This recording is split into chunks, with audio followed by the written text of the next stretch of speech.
उसे छोड़ो ना, आप वो करो। प्रोजेक्ट का नाम डाला? नहीं डाला है, कुछ नहीं। अरे आप लिखो तो। हाँ, स्पेस मत दो पहली बात तो, अंडरस्कोर दे दो, अंडरस्कोर। एब्सोल्यूट और रिलेटिव पार्ट होते हैं। हाँ सर इसमें सर डिफरेंस तो क्या होगा सर? वो भी किसी एब्सोल्यूट फोल्डर में या कहीं लोकेशन पे होगा रिलेटिव। देखो, जो आपका रिलेटिव पाथ है वो आप देख रहे हो, जहां पे आप जिस फाइल में हो वहां से वो कहां पर रखा हुआ है, उसके रिलेटिव देख रहे हो आप।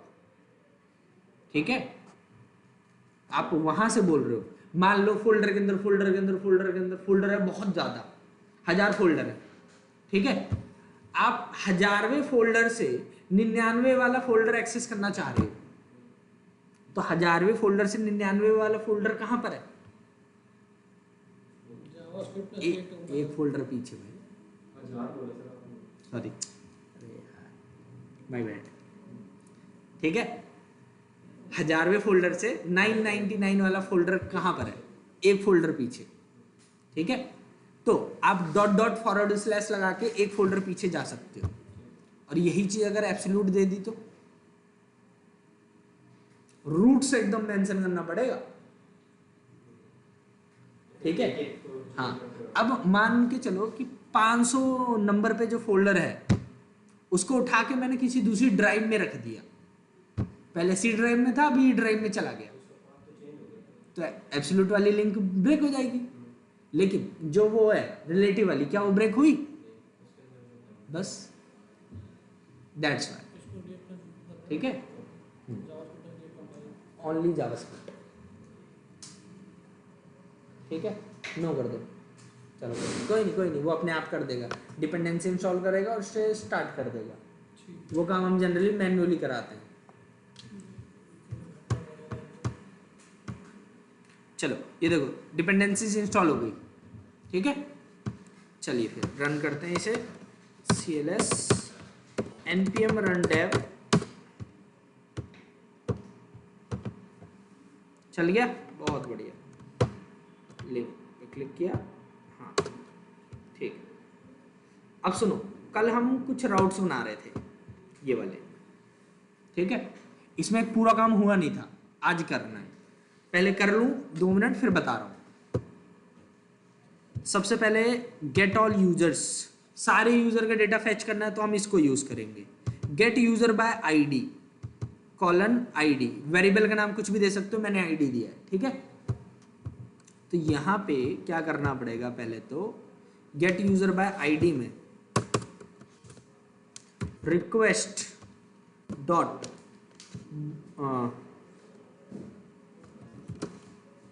क्या था वो, पैरम सी था आई थिंक, देख लेते हैं।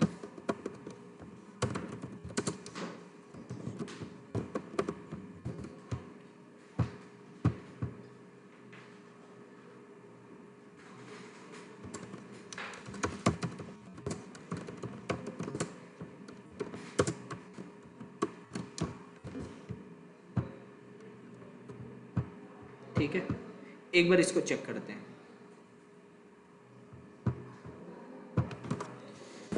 API/v1/users/100, कोई भी दे दो आईडी। मैंने कितनी दी? 100। क्या लिखा हुआ आ रहा है? हाँ, 100 की जगह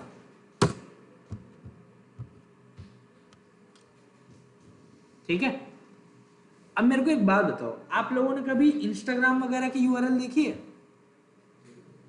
देखी होगी, जैसे कि https://instagram.com/ इसके बाद आता है आपका यूजर नेम। ठीक है, यूजर नेम। ठीक है, ये जो यूजर नेम है ये यूनिक होगा। ये क्या होगा? यूनिक।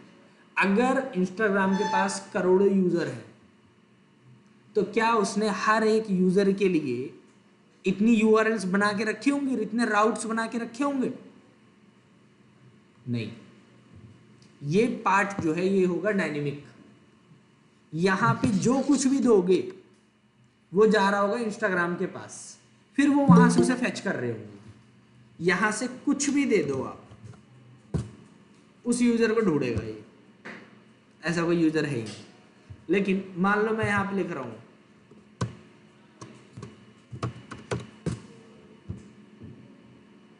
चलो एक बंदा है, ठीक है, यहां पे कुछ भी लिख रहा हूं वो उसे गेट करेगा। क्लियर? ठीक।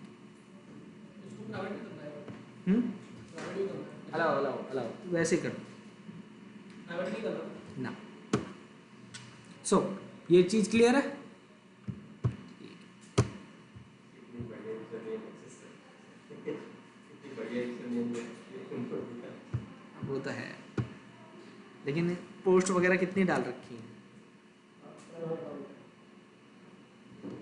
329 फॉलोअर्स, 7 पोस्ट, 46 फॉलोइंग। सही बात है यार, इतना तगड़ा यूजर नेम हमें नहीं मिलेगा। अमन तिवारी भी शायद टेकन होगा।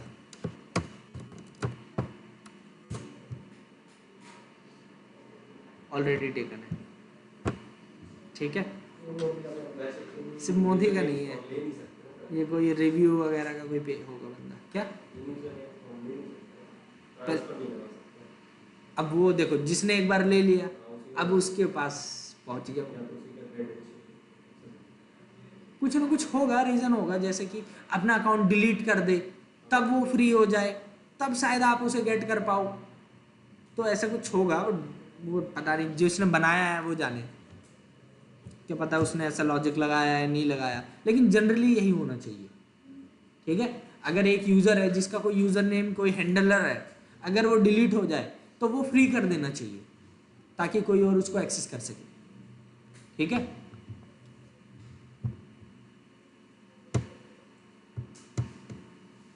वरना फिर ऐसे लोग बनाते रहेंगे, खत्म होते रहेंगे, तो ये ऐसे तो सारे यूजर नेम फिक्स हो जाएंगे।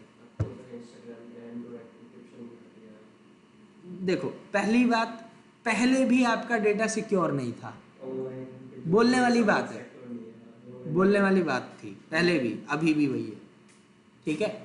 इंस्टाग्राम पे आप कोई भी चैट करके देख लो, अगर उससे रिलेटेड मान लो आप मेरे से ही चैट कर रहे हो और आप बोल दो कि क्या कहते हैं मेरे को शूज चाहिए, कल मेरे को डेट पे जाना है मान लो, अगले दिन सेम ऐड मिलेगा आपको, शूज के ऐड मिलने लग जाएंगे इंस्टाग्राम पे। हाँ, और इतनी जल्दी सोल्ड आउट तो होता है कि पूछो मत, ठीक है। जैसे कि रात में एक बंदा था, उसने उसका 11 बजे एक मैसेज आया था कोई, उसका ऐड उसे सुबह के 3 बजे दिख गया था। वो बता रहा था कि कितने फास्ट देखो जो है इनका जो है ऐड और इन सबको दिखाने का डेटा मतलब बेचने का जो है प्रोसेस होता है। कोई डेटा प्राइवेट नहीं है इंटरनेट पे, कुछ भी नहीं। हाँ, एक बार कोई डेटा क्रिएट हो गया तो कभी डिलीट नहीं होता वो इंटरनेट से, कभी नहीं।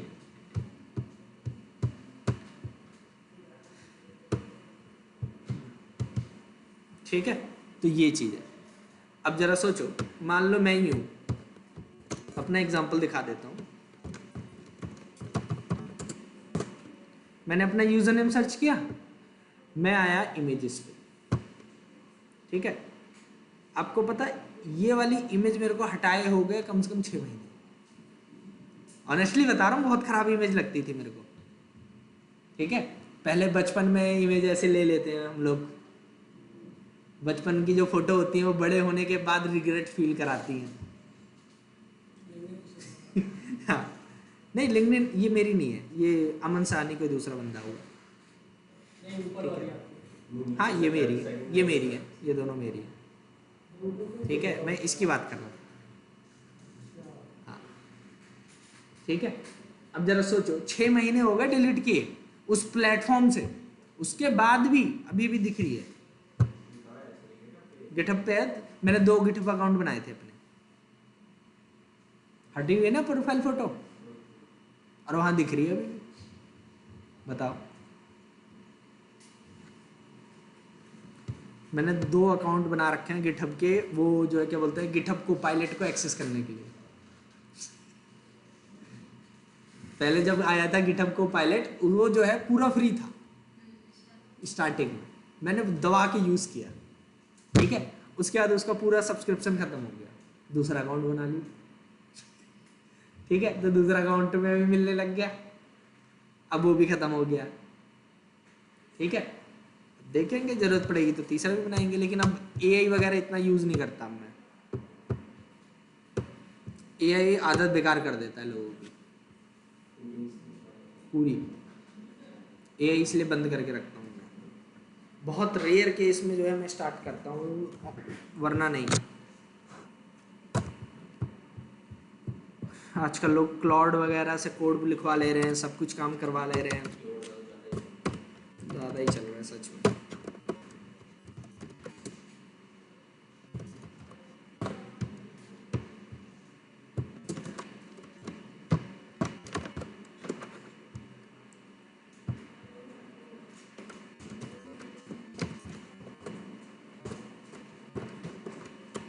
सुनो, नोड जेएस में हमें बॉडी में से डेटा निकालने के लिए पोस्ट मेथड में जो है क्या करना पड़ता था, रिक्वेस्ट डॉट ऑन डेटा, फिर चंक्स को ऐड करते जाओ, बहुत लंबा प्रोसेस होता था, लेकिन यहाँ पे only request dot body.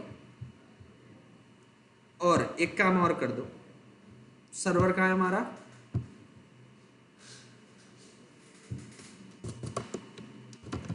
Server dot use express, sorry,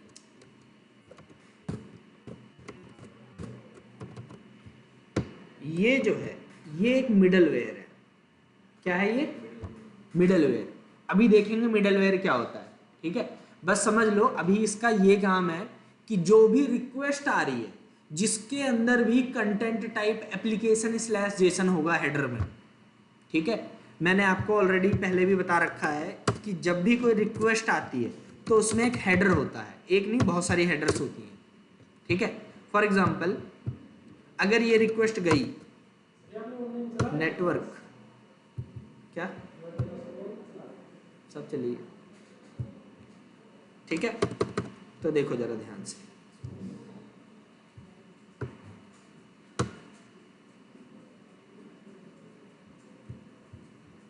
नीचे कुछ आ क्यों गया, ओके, ये एक्चुअली वो होगा 304 नॉट मॉडिफाइड, नहीं, ये है, ऑल करो इसे, ये देखो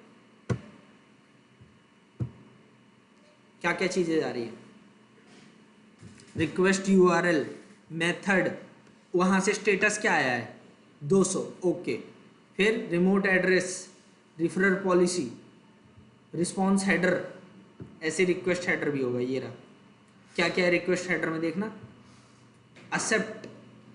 एक्सेप्टेड इनकोडिंग, एक्सेप्टेड लैंग्वेज, कैसे control, connection type, host, pragma, पता नहीं कुछ होगा, ठीक है, सिक्योरिटी, CHUA, क्रोमियम, ठीक है, यूजर एजेंट कहाँ है, ये रहा,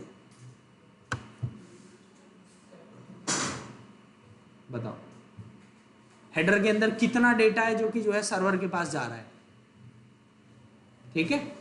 इसी में एक होता है कंटेंट टाइप, क्या होता है कंटेंट टाइप, ये देखो क्या दिख रहा है content type, text slash HTML और कैरसेट UTF-8, ठीक है। जब कभी भी आप लोग कोई भी जेसन ऑब्जेक्ट पोस्ट करोगे या फिर उसको गेट करोगे सर्वर से, तो वहां पे आपको कंटेंट टाइप चाहिए होता है एप्लीकेशन स्लैश जेसन, क्या चाहिए होता है, एप्लीकेशन स्लैश जेसन। तो जो आपका डेटा आ रहा है वो आप जो भेजोगे वो इंटरनली जा रहा है स्ट्रिंग में, किस में जा रहा है, स्ट्रिंग में। अब स्ट्रिंग के अंदर जो जेसन है क्या वो वैलिड है या नहीं है, कैसे चेक करोगे,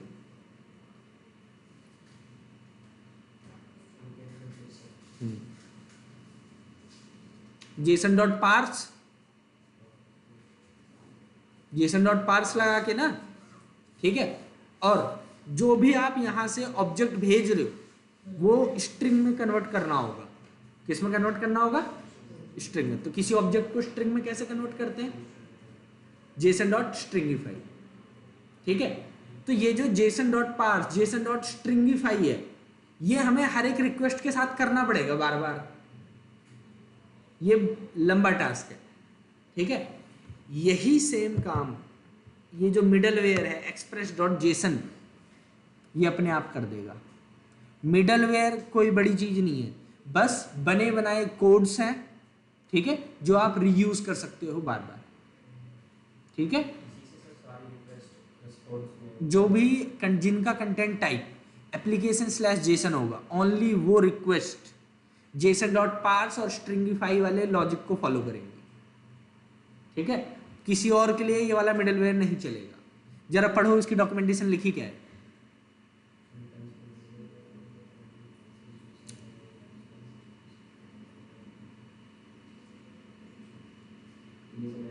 हाँ जी, हाँ, ठीक है।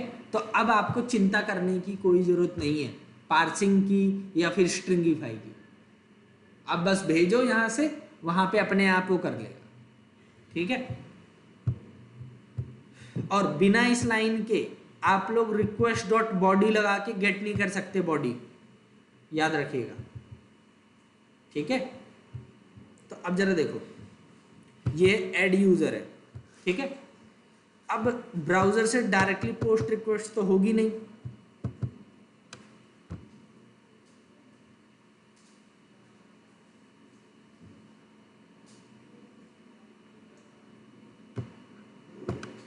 पोस्टमैन ओपन किया,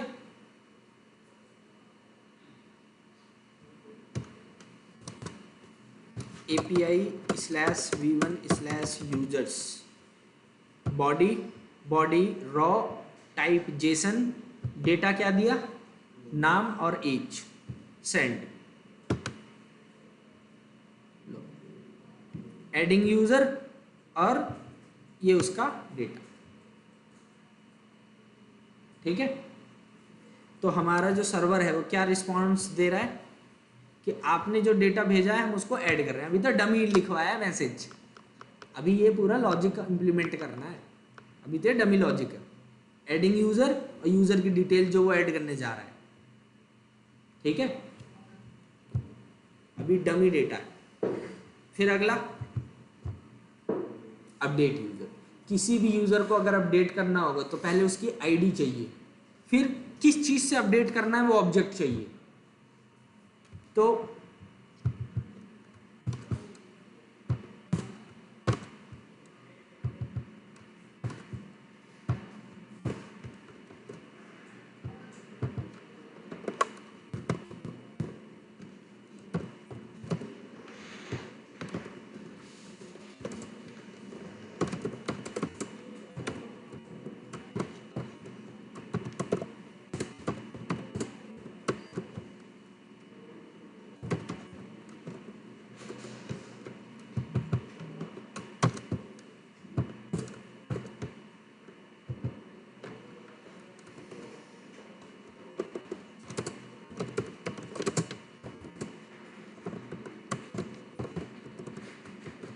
बहुत बढ़िया हो गया काम सारा।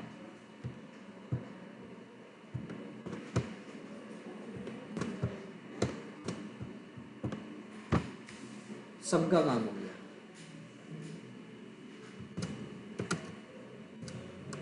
ये अभी हमने पोस्ट किया था,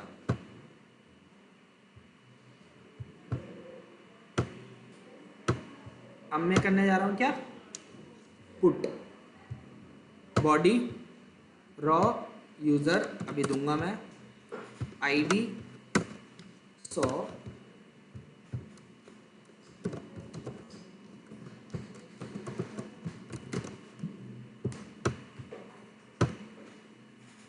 क्या लिखा हुआ, कुछ गलती हुई है, क्या गलती हुई है, क्या लिखा हुआ आ रहा है, ऑब्जेक्ट ऑब्जेक्ट,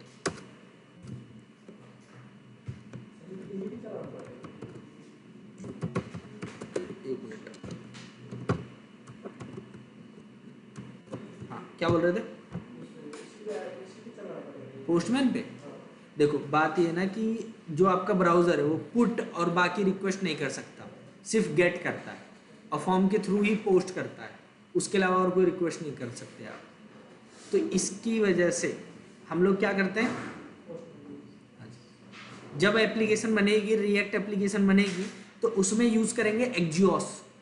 तो वो गेट, पोस्ट, पुट, डिलीट सारी रिक्वेस्ट कर सकता है, ठीक है। तो वो रिएक्ट के केस में। हाँ ना, अगर सिर्फ जावास्क्रिप्ट भी चाहिए तो फैच एपीआई यूज करो, फैच। हाँ सुना है ना, फैच एपीआई करवा रखा है सबको।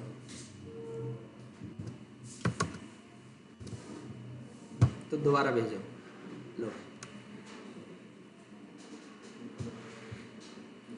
ध्यान रखना, मैं जो करा रहा हूं ये स्टैंडर्ड है एक, और इसी को फॉलो करिएगा आप सभी, ठीक है। रेस्ट एपीआई बनाने के लिए पूरी एपीआई की वर्जनिंग होनी चाहिए, ठीक है। और जो जिस हिसाब से लिख रहा हूं, ठीक है, जैसे कॉलन करके आईडी या डायनेमिक, ठीक है, ये सब को फॉलो करना है, ठीक है। ये हो गया हमारा काम। लो,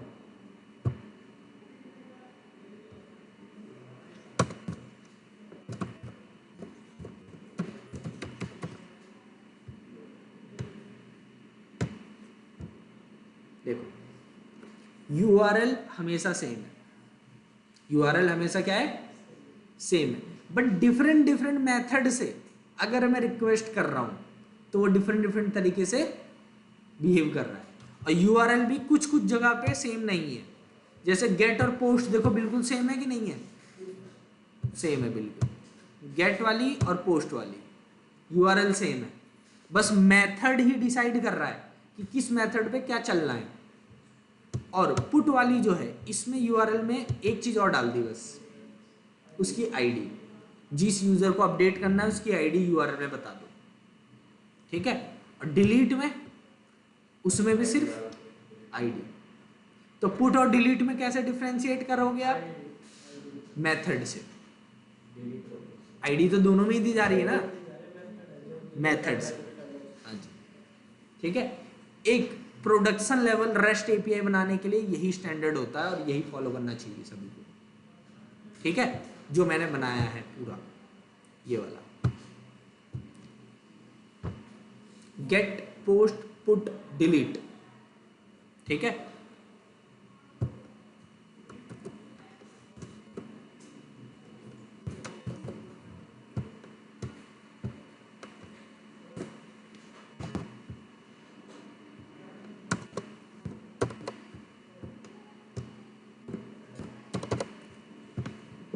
ठीक है,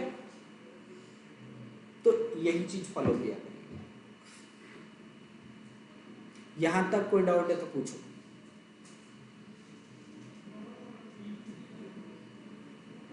ऑनलाइन में किसी को कोई डाउट है यहां तक?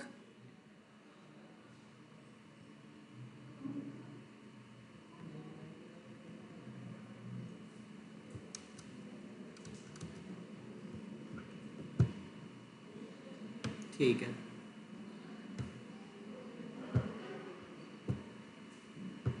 तो यही चीज फॉलो किया करिए। क्लियर यहां तक? तो अभी तो हम डमी काम कर रहे हैं, डमी से थोड़ी ना काम चलेगा। अंदर समझ ये नहीं आ रहा कि जैसे हमने बैकएंड बना लिया, हाँ, फ्रंट एंड वाले इंटीग्रेशन कैसे करेंगे, लाइक को कनेक्ट कैसे करेंगे उसको। आप रिएक्ट से डायरेक्ट एक्जियोस का यूज करके वो करो, रिक्वेस्ट करो इन यूआरएल पे उन मेथड के थ्रू, वो डायरेक्ट अपने आप उठा लेगा। नहीं तो एक्जियोस छोड़ो, फैच एपीआई कर लो, फैच एपीआई से करो। भाई आप इसकी बात कर रहे हो, मैं नॉर्मल जावास्क्रिप्ट से करके दिखा देता हूँ, लो, ठीक है। ये एक काम करो, छोड़ो यहाँ मत करो, इधर ही आओ, यहाँ पे एक फोल्डर बना रहा हूँ पब्लिक, ठीक है।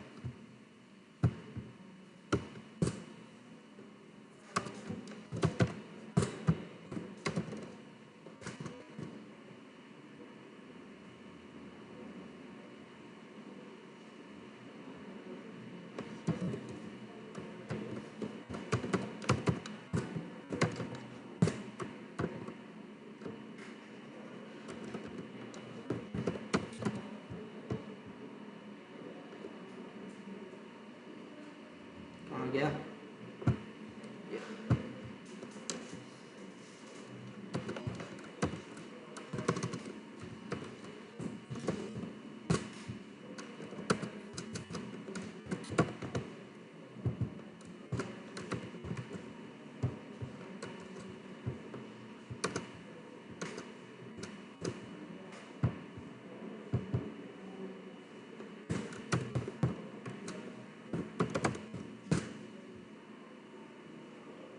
2 मिनट।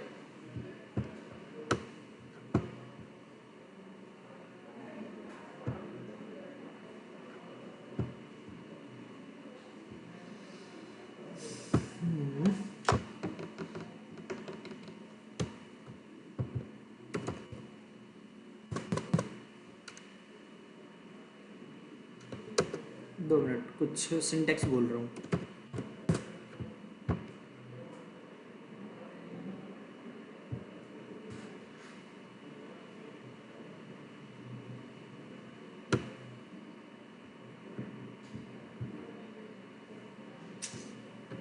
स्लैश,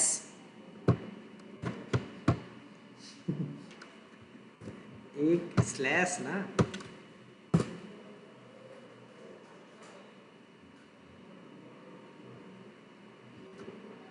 अब ये हटा दिया। एक मिनट, क्या लिखा आ रहा है? हाई लिखा आ रहा है। हमने अपने बैकएंड से एक स्टैटिक HTML फाइल सर्व कराई है, स्टैटिक HTML फाइल सर्व करवाई है, ठीक है। आप जरूरी नहीं है कि बैकएंड से सिर्फ API से ही डेटा भेज सकते हो, आप UI वगैरह भी सर्व करवा सकते हो, बैकएंड से होस्ट करवा सकते हो, ठीक है। अब ये URL है, ठीक है। अब मैं क्या कर रहा हूँ, कहाँ गया crud.html, यहाँ स्क्रिप्ट टैग, ठीक है, document dot add event listener, एक काम करो, window dot add event listener, DOM content loaded. जैसे ही आपका डॉम का कंटेंट लोड हो जाएगा, हम लोग क्या करेंगे, यहाँ पर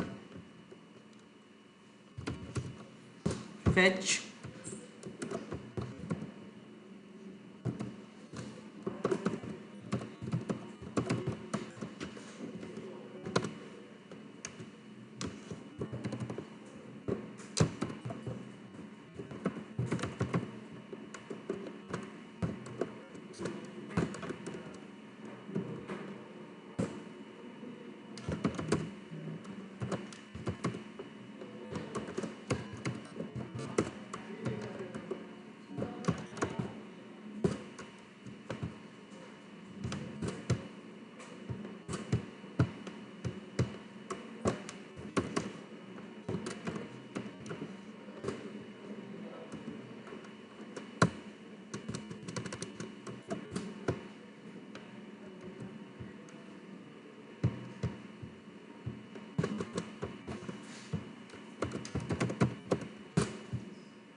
किसकी एरर आ रही है, CORS cross origin resource sharing.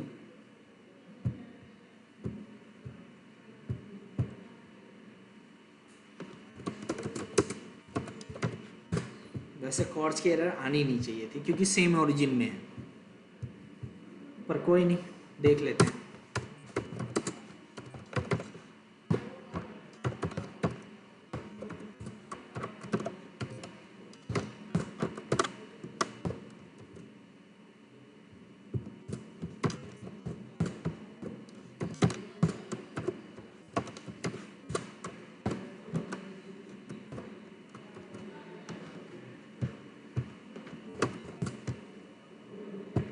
अभी के लिए सबको अलाउ कर रहा हूँ, ठीक है।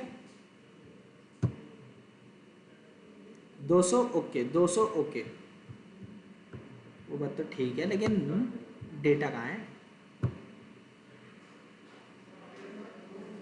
ओ, ये देखो क्या बोल रहा है, हमने वहां से बैकएंड से क्या भेजा है, टेक्स्ट टाइप का डेटा, और जो फेच एपीआई इसमें लॉजिक क्या लगाया मैंने गलती से, जेसन। सिर्फ टेक्स्ट डेटा हो तो रिस्पॉन्स डॉट बॉडी, बस रिफ्रेश कर दो। नल, अब ये नल क्यों आया भाई? डॉक्यूमेंट डॉट क्वेरी सिलेक्ट, इतनी सिली मिस्टेक क्यों हो रही है आज मेरे से सुबह से ही?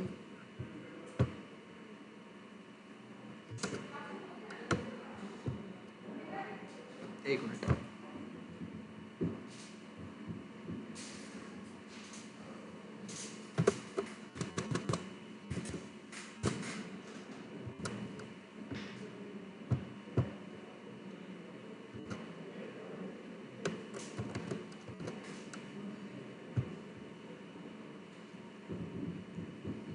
एक्चुअली टेक्स्ट डेटा वाला जो है ना मैं जल्दी यूज नहीं करता, जो भी रेस्ट एपीआई वगैरह में सारा काम होता है वो सब जेसन में होता है, इसलिए जल्दी यूज नहीं करता, तो थोड़ा सा टाइम लगा, लेकिन काम हुआ है। बताओ, फ्रंट एंड सिंपल सी एचटीएमएल फाइल से रिक्वेस्ट किया है,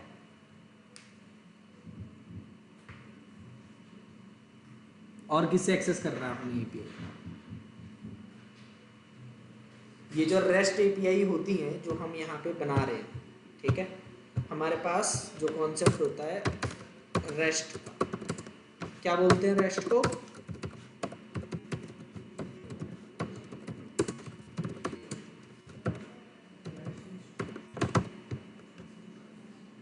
ठीक है, रिप्रेजेंटेशनल स्टेट ट्रांसफर, REST, ठीक है। तो जब भी हम इसको फॉलो करते हैं, स्टेट का मतलब होता है डेटा, ठीक है, स्टेट मतलब जो वेरिएबल में जो हम डेटा स्टोर करते हैं वो, ठीक है। तो जो डेटा है उसको ट्रांसफर करने का एक समझ लो यहाँ पे मैकेनिज्म बनाया गया है रेस्ट एपीआई, जिसके थ्रू आप अपना डेटा को शेयर कर सकते हो, और इसके अंदर डिफरेंट डिफरेंट मेथड्स आते हैं। HTTP के अंदर जैसे होता है ना गेट, पोस्ट, पुट, डिलीट, ये सारे अलग अलग ऑप्शंस होते हैं। तो हमने देखो सारे ऑप्शंस यूज किए नहीं, कि यूजर अगर इस रिक्वेस्ट से रिक्वेस्ट करता है इस URL पे, तो ये वाला फंक्शन चलना चाहिए। और जो रेस्ट एपीआई है ये फुल्ली इंडिपेंडेंट होती है, रेस्ट एपीआई कोई भी कहीं से भी एक्सेस कर सकता है, ठीक है। जैसे अभी मैंने इसमें रेस्ट एपीआई बना दी एक्सप्रेस में, यही रेस्ट एपीआई मान लो मेरे को जावा में कंज्यूम करनी है, मैं बहुत इजीली कर सकता हूँ विदाउट एनी प्रॉब्लम।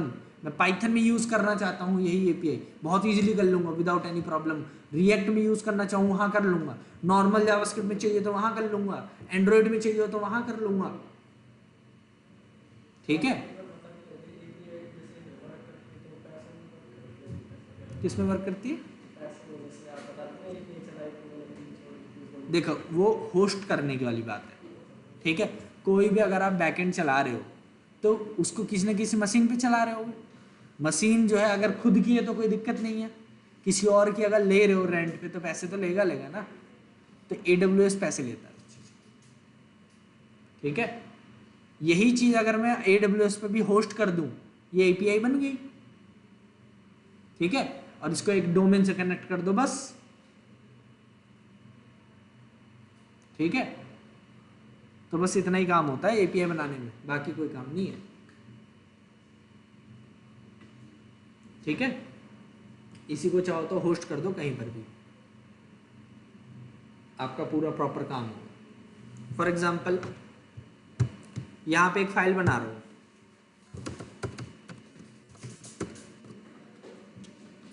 फाइल का नाम क्या दिया, वर्सल.json, इसमें कॉन्फ़िगरेशन लिख दो, कॉन्फ़िगरेशन को अब अपलोड मार दो वर्सल पे, मतलब इस पूरे प्रोजेक्ट को अपलोड मार दो वर्सल पे, वहां होस्ट हो जाएगी आपकी पूरी वेबसाइट।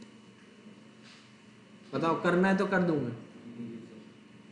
हाँ सच में लो, बंद करो इसे, ठीक है। Git init git add -a, अरे यार सॉरी माय बैड,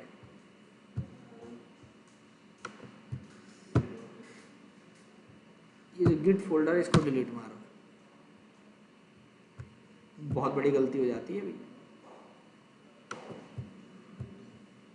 यहाँ एक फाइल बनाओ,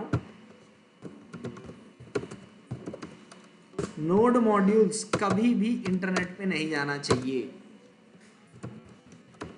नोड मॉड्यूल्स और env फाइल, ये दोनों कभी भी गिटहब पे अपलोड नहीं होनी चाहिए, ध्यान रखिएगा इस चीज को, ठीक है। .env फाइल में हमारे सीक्रेट्स होते हैं और नोड मॉड्यूल्स में डिपेंडेंसीज होती हैं, ठीक है। डिपेंडेंसी अपलोड करने का कोई सेंस बनता नहीं है। हाँ तो जिसको भी चाहिए होगी वो खुद एक कमांड चला लेगा npm इंस्टॉल, तो डिपेंडेंसी तो ऑटोमेटिक इंस्टॉल हो जाएंगी। तो किसी को डिपेंडेंसी भेजने का कोई सेंस है? हाँ बस डिपेंडेंसी है, क्या नहीं होनी चाहिए। देखो मान लो मैंने कोई प्रोजेक्ट बनाया, उसकी डिपेंडेंसी से 100, आपको वही प्रोजेक्ट चलाना है, वो चाहिए आपको प्रोजेक्ट। मैंने क्या किया, डिपेंडेंसी के साथ वही प्रोजेक्ट अगर गिटहब पे अपलोड कर दिया, डिपेंडेंसी होती है कम से कम 200 से 400 MB की, और आप फिर उसे डाउनलोड करके तब यूज करोगे या नहीं करोगे, ठीक है। तो पहली बात तो गिटहब का स्टोरेज बर्बाद हुआ, आप इतनी मेहनत करके डिपेंडेंसी मतलब कि अपलोड कर रहे हो गिटहब पे, वो टाइम बर्बाद हुआ, ठीक है। इसी की जगह मैंने सिर्फ कोड को डिप्लॉय किया ऑनलाइन गिटहब पे, और डिपेंडेंसी आपने उसी को पूरी रिपोजिटरी को क्लोन कर लिया, डाउनलोड कर लिया, फिर एक कमांड चलाई बस npm इंस्टॉल, सारी डिपेंडेंसी ऑटोमेटिक इंटरनेट से फैच होके आपके सिस्टम में आ गई।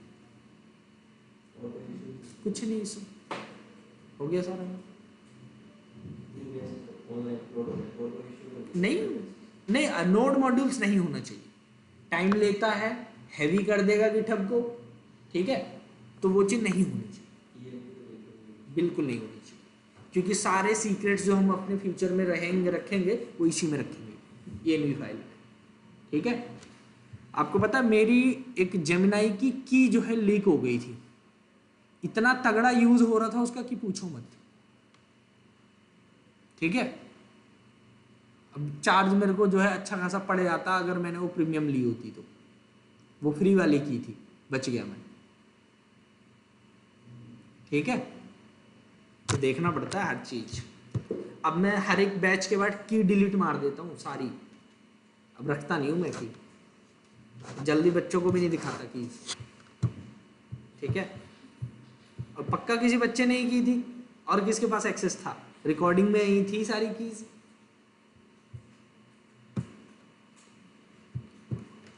देखो git add -a, ठीक है, sorry git init git add -a git commit -a -m added basic express code,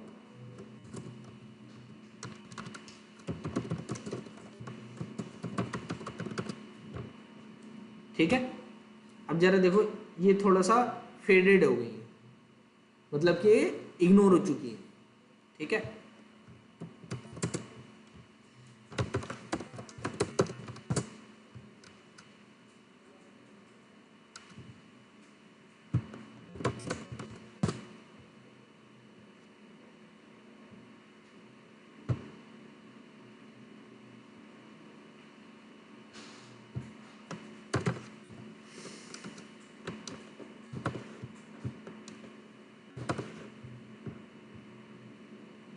एक रिपोजिटरी बना रहा हूं, एक्सप्रेस बैकएंड 99,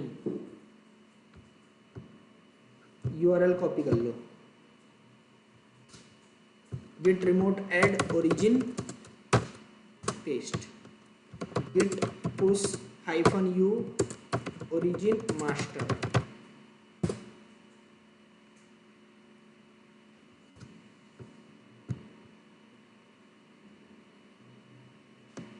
खत्म, गिटहब पे अपलोड हो गया।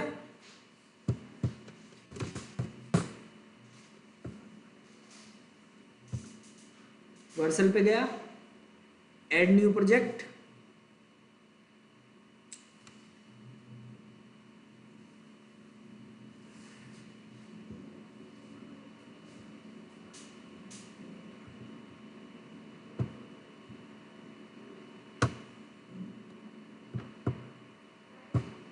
Add new project.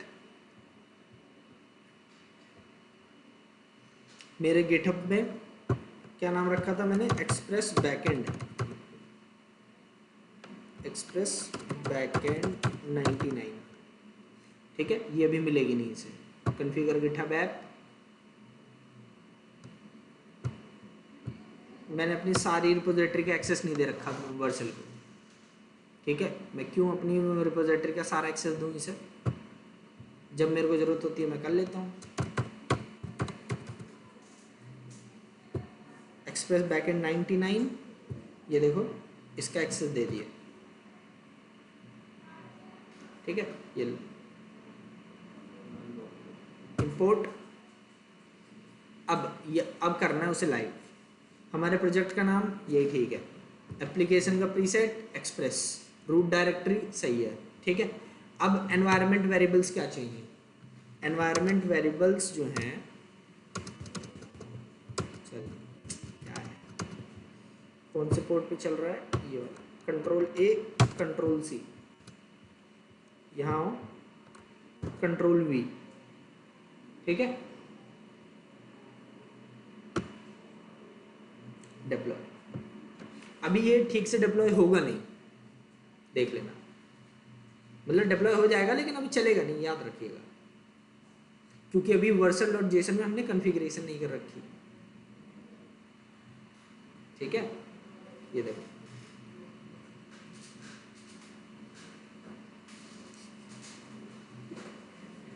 ये क्या हुआ मेरे को बहुत समझ में नहीं आया। पहले तो बिना कॉन्फ़िगरेशन के चला है ये, पहले बिना कॉन्फ़िगरेशन के कुछ नहीं होता था।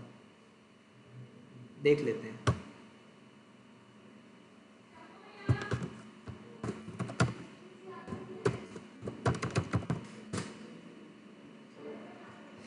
अब ये API की तरह होस्ट हो चुका है, कोई भी एक्सेस कर सकता है। आप लोग अपने लैपटॉप से किसी भी ऐप में कहीं पर भी इसको एक्सेस कर सकते हैं, होस्टेड। बताओ और क्या चाहिए। ठीक है, लेकिन अभी ये डमी डेटा है, अब असली डेटा लाना है।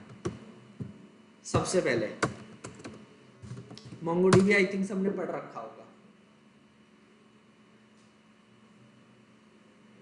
कोई नहीं पढ़ रखा कोई बात नहीं। ठीक है, MongoDB की ऑफिशियल वेबसाइट है, गेट स्टार्टेड। अगर नहीं पढ़ रखा है, काम करना,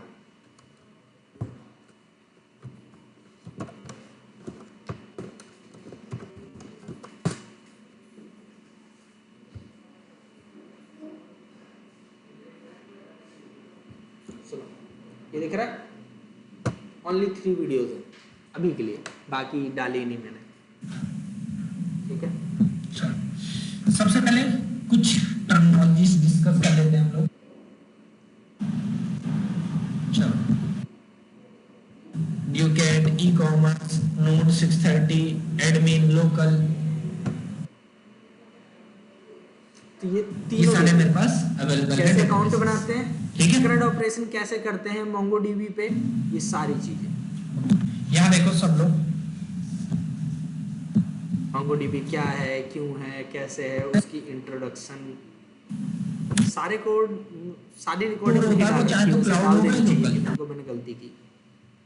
डाल के रखना और यहाँ रखना, ठीक है, सेटअप वगैरह सब कुछ इसलिए करना। बोला था उसको सेव करके रखना। एक बार इसको कैपिटल होगा, डॉट आवाज आती है। DBs semicolon run.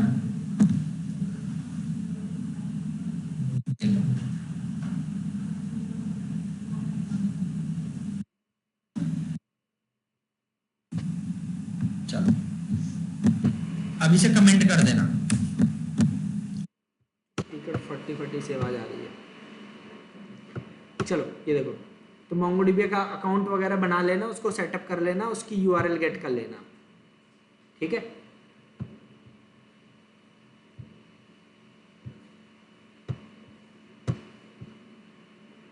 Log in with Google, मैं गूगल से कर रहा हूँ, हो जाएगा अभी।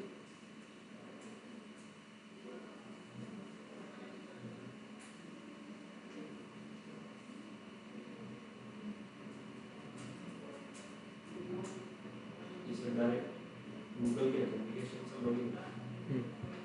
ये देखो मोंगो क्लस्टर कनेक्ट, ठीक है। ड्राइवर्स मेरे को चाहिए mongoose, npm इंस्टॉल mongoose, और ये यूआरएल, यही यूआरएल बस मेरे को चाहिए, mongo_uri equal to paste. Database name मेरा क्या था, रूट था, पासवर्ड क्या था मेरे डेटाबेस का 1234। ये यूआरएल कौन से कलेक्शन से करना है, अपना बनाएंगे। चलो वीकडे नोड 1, ठीक है, ये अपना डेटाबेस बनाएंगे हम, वीकडे नोड 1, ठीक है। फिर mongoose को इंस्टॉल करेंगे, npm इंस्टॉल mongoose। MongoDB चाहे आता हो ना आता हो, यहाँ से हो जाएगा, कोई दिक्कत नहीं, ठीक है। mongoose इंस्टॉल हो गया। सर्वर कहाँ है, ये रहा। अब यहाँ पे mongoose का सेटअप करना है, 2 मिनट का काम है, वो हो जाएगा, वो नेक्स्ट क्लास कर देंगे, ठीक है। तो इतना ट्राई करिएगा आप लोग, ठीक है। चलिए मिलते हैं नेक्स्ट क्लास। योगेंद्र आपका साथ